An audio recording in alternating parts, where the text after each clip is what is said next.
If you want to hear a sad story, stick around for this video. This is Elvis Presley. You've probably heard of him, one of the biggest artists of all time, one of the most important artists of all time, and right above him is his only grandson, Benjamin Keough, who unfortunately never even got to see the age of 30. For being the grandson of one of the most important musicians of all time, you would think life would be fruitful, life would be full of joy, life would be full of happiness, but it was the exact opposite for Benjamin because, unfortunately for a lot of people, including himself, he felt like the expectations and living in the shoes of his grandfather was going to be too much. It's pretty easy to see why Lisa adored her son so much, not just because it is her son, but because he paid a striking resemblance to her dad, Elvis. He looked a lot like him. There's a striking resemblance there. There was at one point they went to the Opry, and people would not leave him alone. They would want photos. They would want to ask questions because he struck so much of a resemblance to his legendary grandfather. Benjamin wanted to pursue music much like his grandfather, much like his mother did, even at one point at 17 years old being offered a $5 million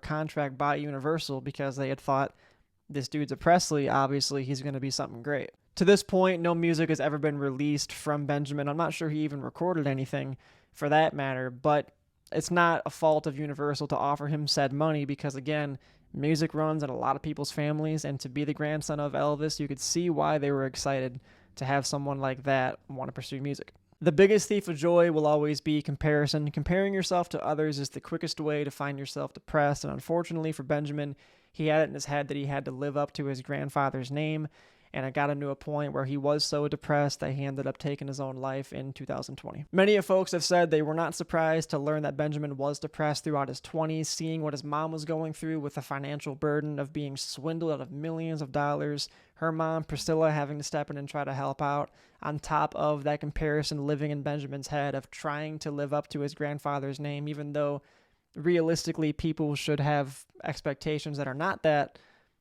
It was an unfortunate thing all throughout, and it was not a surprise to learn that Benjamin was depressed. Benjamin passed away on July 12th, 2020 at the age of 27, just 3 months before he would turn 28.